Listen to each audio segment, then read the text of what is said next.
Hello everyone, welcome to We Do Better News. We Do Better News is brought to you by We Do Better. I'm your host today, Rick Rifkin. I'm coming to you from Austin, Texas.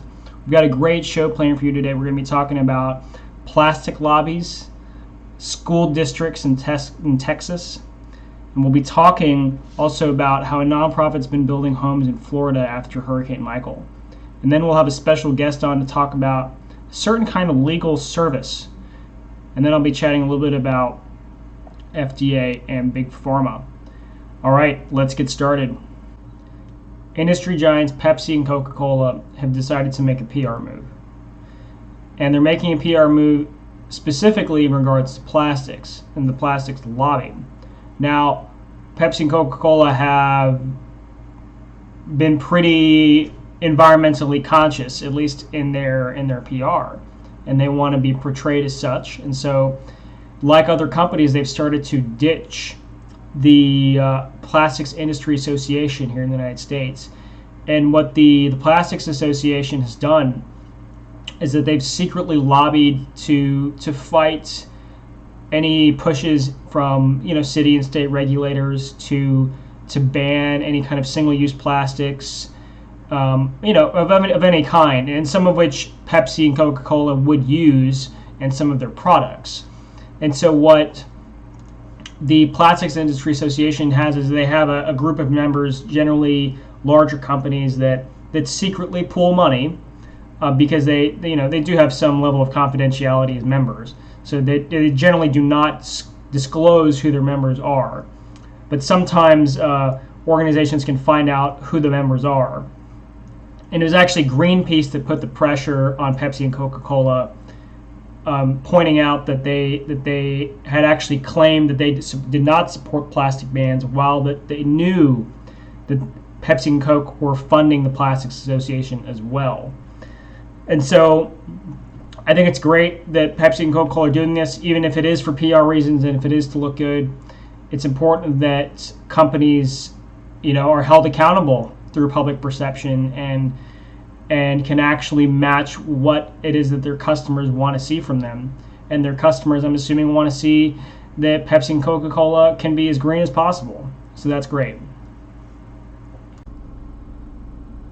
A law in 2017 in my home state of Texas was passed that is now starting to show its greater implications.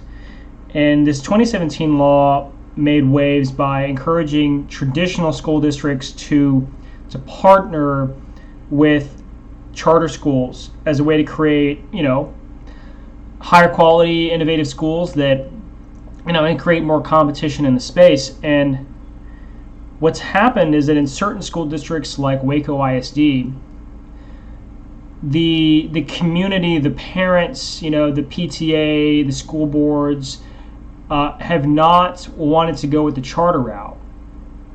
And so there has been this option to actually have the public schools run by a non-profit partner rather than a charter school.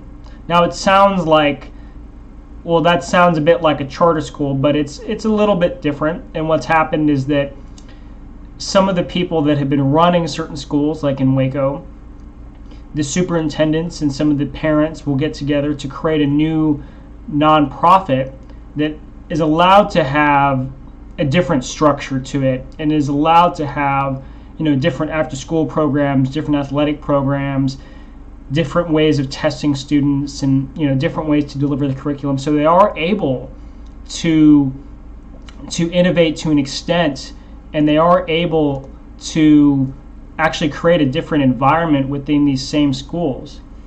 And it's important because the Texas law threatens strict penalties for districts with schools considered failing for more than 4 years. And it also includes a penalty of a forced closure for underperforming schools or state takeover of the school board, right? And we last week we talked to Audrey Reese about what happens when kids need to change schools and they need to move, and if you close a school and kind of redistribute the students somewhere else, it wouldn't necessarily solve the problem. because the kids are in a totally new environment. They're having to make new friends. They have new teachers, right? It lacks stability for the children, and it's not inherent that closing a school and sending the kids somewhere else is actually the solution. And so some of these schools that were underperforming and could have been closed have actually had a second chance to go ahead and open back up again. And so we're already seeing that some result. We have had school districts that have nonprofit partners like Transformation Waco with Waco ISD are having a much better time with the new flexibility in running with a nonprofit partner. And it is an alternative for the parents and for the teachers in this charter school system, if that's just like this Texas Tribune article says, politically not palatable. If it's not palatable, then it's not going to happen. And so, again, you can check out the article about this from the Texas Tribune. Lays out kind of the last year in October, Hurricane Michael hit the shores of Bay County, Florida. Bay County, Florida is the Mexico Beach area, the Panama City Beach area, those parts of the state up by the Panhandle. And an organization called All Hands and Hearts has been active ever since we found out there was even going to be a hurricane, because their motto is to come early and stay late. And what All Hands and Hearts has done is that they've completed 226 projects to date, rebuilding homes for families whose homes were affected by the floods during the hurricane. And their team is a team of over 360 volunteers, many of which come internationally, because All Hands and Hearts is an international organization, and their volunteer base really goes around the globe. And so they've had volunteers that have taken months and months off their lives, off their work, and come to the United States, come to Florida to actually help people rebuild their homes, really from the how would you put it? They're from the bottom of their heart, that they're really just involved and that they really care. And so we wanted to just highlight the impact of that. This has been a milestone. All Hands and Hearts is going to continue to rebuild in the Panhandle area through the end of 2019. And so we'll have a link in the show description to share with you, so you can look up more and maybe get involved yourself. Up next, we have Ken Gifford. Ken is the founder of R3 Contingencies, and R3 Contingencies is a very interesting company based in New Hampshire and Massachusetts. And what they do is they offer legal services, and they more specifically help people with the logistical matters, the phone calls, those little things that matter when people get arrested or hospitalized. So Ken's going to be on. He's going to explain the things that his company does that really fill in the gaps for people in New Hampshire and Massachusetts. So Ken, thanks for being on. How's it going? Pretty good. How about yourself? I'm doing well. Thanks a lot. So Ken, tell us in a nutshell what it is that you do and R3 Contingencies does, and kind of how you got started in all this. R3 Contingencies is basically designed around the fact that I have the memory of a goldfish, and I do not remember any numbers outside of my cell phone. I don't know about you. I think I know my mom's number. Yeah. Yeah, pretty much. Everyone has that one number that never changed from childhood. Yeah. But when I got arrested, I did not have my cell phone on me, so I could not remember any numbers to call. That one number I had memorized, they wouldn't pick up the phone because I was calling from an unknown number. So from that point on, from my 5-mile walk back, I was like, this is a problem. I think I could fix this. So I went about establishing R3 Contingencies. Now you have one easy to remember number that you give us a call, and we'll call your contacts, your family, your friends, your pet sitter, your doctor, your lawyer, whoever you need us to call for you. Let them know what's going on. If you need it, we'll bail you out, send a ride for you, even deliver Uber Eats in the hospital, because hospital food is only slightly better than prison food. Great. And so how many people are you guys currently serving? Last time I can tell you how many accounts we have. We have a hair over 2,000. As for people, I'm not sure, because, like, we have a fraternity, and that's account number, like, 798. Then you have member 798A, 798B, 798C. So, yeah. I see. And what were you doing beforehand? Did you have any experience in this field before? Oh, God, no. I was selling insurance, and I was a business consultant. So this is completely new for you. And so did you have to basically learn all this on the job? Was there any, tell me about how that went in the beginning. Well, learning that there was a need for this was, getting arrested. And when I was in jail, there were a lot of people who needed like $100 to get out. That's it, $100. But they didn't have the $100 cash on them. They couldn't get a hold of someone who was willing to come and bail them out. And literally, you have people sitting in there from, like falling and hitting a window, and they got a call because they were drunk. Now you're getting arrested. The paperwork has been a mother to learn how to navigate. And the more you get into this, the more and more disappointed you become with our legal system. And what do you think people misunderstand about the legal system? I think a lot of people already in America are disappointed with it.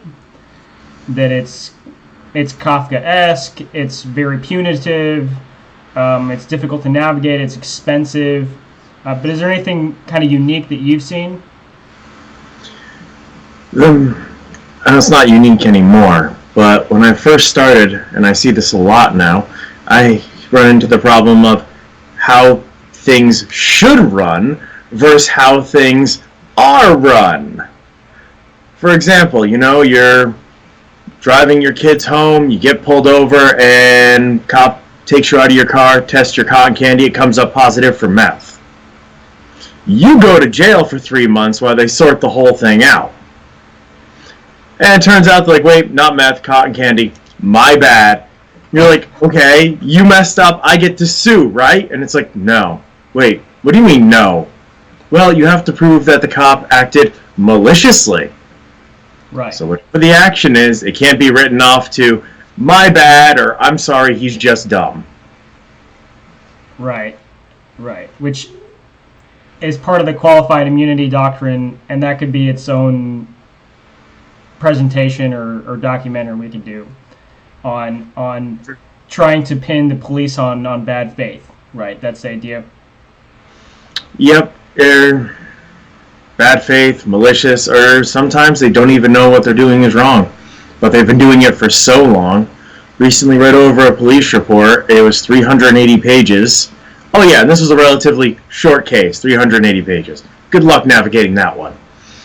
And saw something, and I have no legal training, total disclaimer here, saw over 38 mistakes, from like written on the warrant, to how they wrote up people's stuff, to just them translating graffiti on a wall. So and you think one this arrest is a big had deal. a 380-page document associated with it. Hmm? So you're saying one arrest had a 380-page report associated with it? Yep. And so what in the world would that report even have in it? Eyewitness statements, what they saw. They also have... It's not a transcription because they literally say what I'm writing here isn't... It's my rough interpretation of the interviews. So, if you say A, B, C, and they say X, Y, and Z, it's not such a big deal. On the other hand, if you say this is actually one of them, no, that's not what happened. And they wrote it down as, yes, that is what happened. So it's the police's account of it.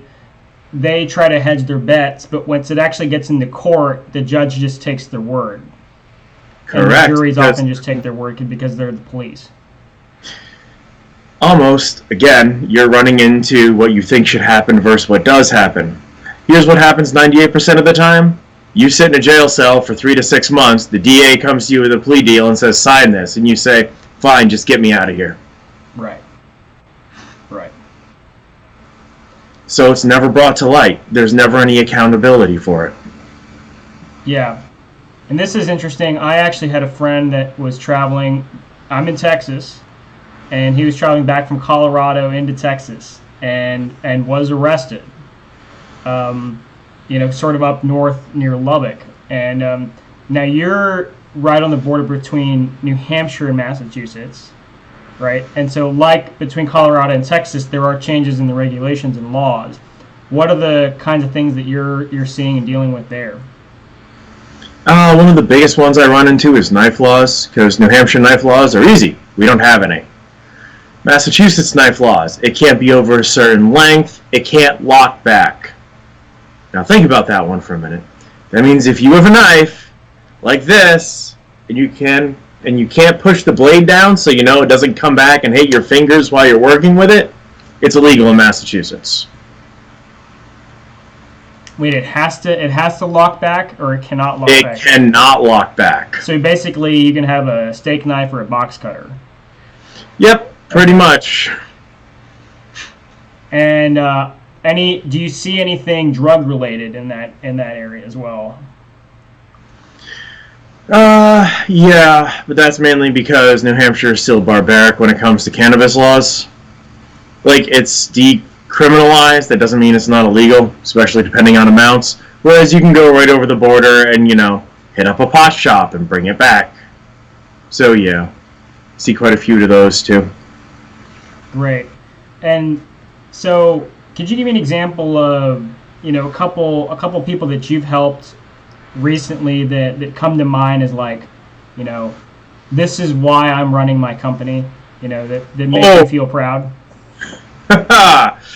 So there's a guy, and I remember this one because he got tagged in Lawrence. Gets pulled over. Cop asks to search him being naive and a nice guy, goes, sure, whatever. Cop pats him down, finds a knife on the guy as big as my pinky. It locks back. It's illegal for him to have. He gets arrested. We get the call. Well, how much does he need for bail? Well, he needs $40 because Mass doesn't really do bail so much anymore. The $40 just for the bail commissioner. Okay, so we send someone down. They pay the bail, and I'm like, okay. When the guy gets out, he'll give us a call. Calls us. He's like, okay, I'm out. And so I call the jail, and I'm like, I'm sending an Uber there, and they go, you can't. I'm like, okay. I'll send a Lyft. You can't. Can I send a taxi? Because I'm like, wait, what? Like, do you have regulations or something? No, we don't allow pickups at the jail. We take the person and we bring them back to the courthouse. And I'm like, wait a minute, where the hell is this poor guy? Because it's like 9 o'clock at night at this point. And they took him to the courthouse? Yep. At night? Put him on a bus, brought him to the courthouse. We're like, bye! Oh my goodness. His wife is calling us every 5 minutes, like, where's my husband? Where's my husband? Where's my husband? I'm like, I'm figuring this out. Hang on. Wow, that's really nutty. and so you guys also deal with hospitals and hospitalizations. What's the story from there? From that end of business? System is pretty much the same, but how that one started is someone who was a veteran actually said, can I use this for when I get hospitalized? Because I black out, I wake up in a hospital, I don't have my cell phone, I don't have my wallet, I don't know who to call. And I was like, yeah, sure, why not? It's pretty much the same system. So, yeah. Now you have the one easy to remember number you can call. We also issue cards, which is another thing. Parents with children with autism, all the jails, at least in New Hampshire, know to look for our card in the wallet because it makes their lives easier. Do you really want to get this guy processed, which takes like 3 to 4 hours on a good night, have him call us, and then I send someone to bail him out within the hour. And then you got to go right back through the process of logging him out. When you could just get bailed out and go home. Pretty much. I see. Great. So, what's next for R3 Contingencies? Earlier, the audience doesn't see it, but earlier we could see the studs in your office walls. All walls were getting knocked down or moved or something. You're renovating. What's going on? What's next? We actually just got an office, so yeah, we're currently setting up, and as you said, it's a little bit of a mess. And we are trying to move into New York, Texas, and Florida. And just because they're big states, or is there anything in particular? Because we've had people saying, hey, I want you down here and I'm willing to buy a membership to prove it. I see. So the demand is there. And so do people find out about you guys mostly through word of mouth, advertising? What is it? Advertising, word of mouth, and occasionally stuff like this. Podcasts, interviews, or some people randomly just find our card laying around and give us a call. Right. And what would you say, it's rare to see a company like yours, right? I don't know if you are the only guy doing this in the United States. You are. Okay. You are. Looked. We are. Okay. So what do you think is the implication of this service, for the greater, for society as a whole? Is there an implication? 20 years ago, this service would not have been necessary. 20 years ago, no one would have believed the types of things you read in the news. Had you told me 20 years ago I was recording a cop and he took my camera away from me and deleted the footage, I would have called you a liar. Had you told me 20 years ago the cop shot my dog and it was doing nothing, I again would have told you were BSing me. Nowadays, this type of stuff is normal, everyday practice.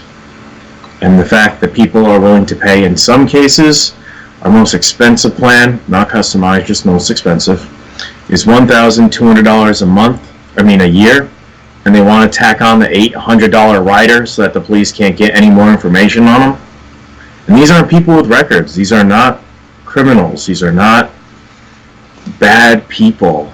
These are dentists. These are college students.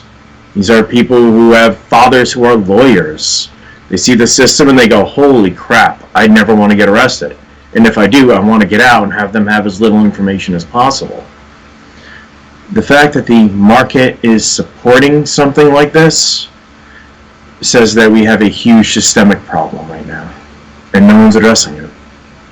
And it's would you say that it's something that's really broken from top to bottom? Hugely broken from top to bottom. Most cases are pled out. We did a thing when we went to Liberty Fest, and it was, you've been sitting in a jail cell for 6 months. You didn't do it. The DA comes to you and says, sign this and you'll be home by dinner. But you gotta plead guilty. Do you sign it? Majority of people went, yes, I'm signing that. I'm getting home. Another 25% went, no, I'd fight it. And then I talked to them for 5 minutes and they went, you're right, I'm going home. Very few people, after thinking about it, actually wanted to stay and prove their innocence. Prove their innocence, that's the problem, right?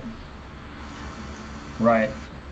So, and is there any segment that is there any segment that you think is important, or is it really the whole system? It's really the whole system. One of the things that particularly bugs me about America is if the police want to, they can give the press your picture, their version of the story, and the police are actually legally allowed to Photoshop your picture before they give it to the press to make sure that you fit the narrative. But you didn't know that one, did you? I did not. Yeah, that's terrifying, isn't it? Yes. And this is before you're even convicted. All the charges could be dropped before this even happens, but the police are still allowed to do it. In every other first world country, they have to wait until you're convicted before they can talk about it. Wow. Okay. Well, looks like I've definitely learned a couple things from this interview, and I think there's a lot of things that people should know about the criminal justice system, and we could probably have you back on another time to do that, but we're out of time for today. So again, Ken, I want to just thank you for being on and for really creating this unique service and for digging into these problems. And thank you for having me, man. When we come down to your state, look forward to getting you as a member. All right. Raymond March of independent.org a couple weeks ago wrote a piece about the pharmaceutical industry here in the United States. And his piece is titled, worried about Big Pharma, then reduce the FDA's regulatory power. I want to talk to you a little bit about what he wrote and my thoughts on that, and the importance of all that. And it's really important to get that the FDA and these pharmaceutical companies pretty much end up working hand in hand. And so there was recently an announcement regarding a new Pfizer executive. Pfizer is one of the largest drug companies in the world. It's the largest one in the United States. And they recently hired a man named Scott Gottlieb, Gottlib. Now, Scott Gottlieb, Mr. Gottlieb, was the commissioner for the Food and Drug Administration for about 2 years. About 53 days later, after announcing that he would resign, so he resigned in April saying that he wanted to spend more time with his family. And 53 days later, he announces that he's going to be working on Pfizer's advisory board. So that's a paid position in which he'll be advising Pfizer. And he'll also serve on the company's Science and Technology Committee, as well as its Regulatory and Compliance Committee. Now, you go from the commissioner of the FDA to a high-level advisor for one of the world's biggest drug companies. That's called a revolving door. If you wrote it in a book, if you wrote a thriller about white-collar crime, that plot line would be obvious. Guy quits the government job, works in the private sector, private sector tries to get favors from the government, knows all the loopholes, knows all the insides and outs, knows all the people inside. It's just too obvious. And so, of course, when they make the announcement, they say something like, we're happy to have Scott because of his expertise in healthcare, public policy, and industry will be an asset to our company and enable our shareholders to continue to benefit from a board representing a balance of experience, competencies, and perspectives. Well, he's got the inside perspective, right? And that's what counts in their business. And, this revolving door, it's been shown time and time again. There's several companies that track it. One of them you'll see if you follow the article from The Independent is this organization called STAT that tracks the relationships between the FDA and the pharmaceutical industry. Now, what's important legislatively to get is in 1962 there was something called the Kefauver-Harris Amendments. And those amendments granted the FDA authority to determine whether drugs were effective and safe. So it granted the agency the power to decide which drugs were safe or unsafe and gave it more ability to discriminate between pharmaceutical firms competing to have their products approved first. So pharmaceutical firms would have something similar. They would all have something similar in their R&D, and it'd be a race to see whose could get approved for safety first. And so now it's basically snowballed into something where they're just trying to get the quickest inside line, right? They're trying to game the system as quickly as possible. The article again notes that Dr. Mary Ruwart, in her book Death by Regulation, showed that only 10% of FDA officials left the agency for the pharmaceutical industry between 1959 and 1963. So remember, that's before the amendments. Now, after the amendments, the percentage increased to 76%, meaning that 3/4 of people that worked for the FDA ended up working in the pharmaceutical industry. Right? Almost like it became a job requirement. Right? A jump from 10% to 75% after this law was put in place. that expanded the powers of the FDA. Right. And now you might think that, well, we need an FDA to keep us safe, but there's actually plenty of third-party, independent, highly reputable testing companies out there and other businesses. For example, there are companies that test supplements and vitamins. Labdoor is a great example. There are companies that test manufacturing products, like Underwriters Laboratory, UL. There are plenty of companies that do, I'm in the construction business, and there are third-party inspectors all the time that have nothing to do with the government. And so these things can be safe. We don't need this regulatory body where, and especially where companies are spending billions of dollars in R&D, and these companies are really the only ones out there that know how to navigate the regulation because they've hired all the players from the FDA, right? There's no one in the world that can have the advantage that Pfizer now has because Pfizer hired the latest FDA commissioner. Thanks so much for watching We Do Better News. We Do Better News is brought to you by We Do Better, and We Do Better is a grassroots organization. And do check us out. Go to wedobetter.org and go to the Get Involved tab to find out more about how to get involved with We Do Better. And you can go to wedobetter.org/donate to donate and give us a monthly recurring donation to become one of our founding donors. And also, you can check out our Facebook page, We Do Better US. And go ahead and comment, like, subscribe, and hit the bell for notifications. And again, my name is Rick Rifkin from Austin, Texas, signing out. I'll see you next week.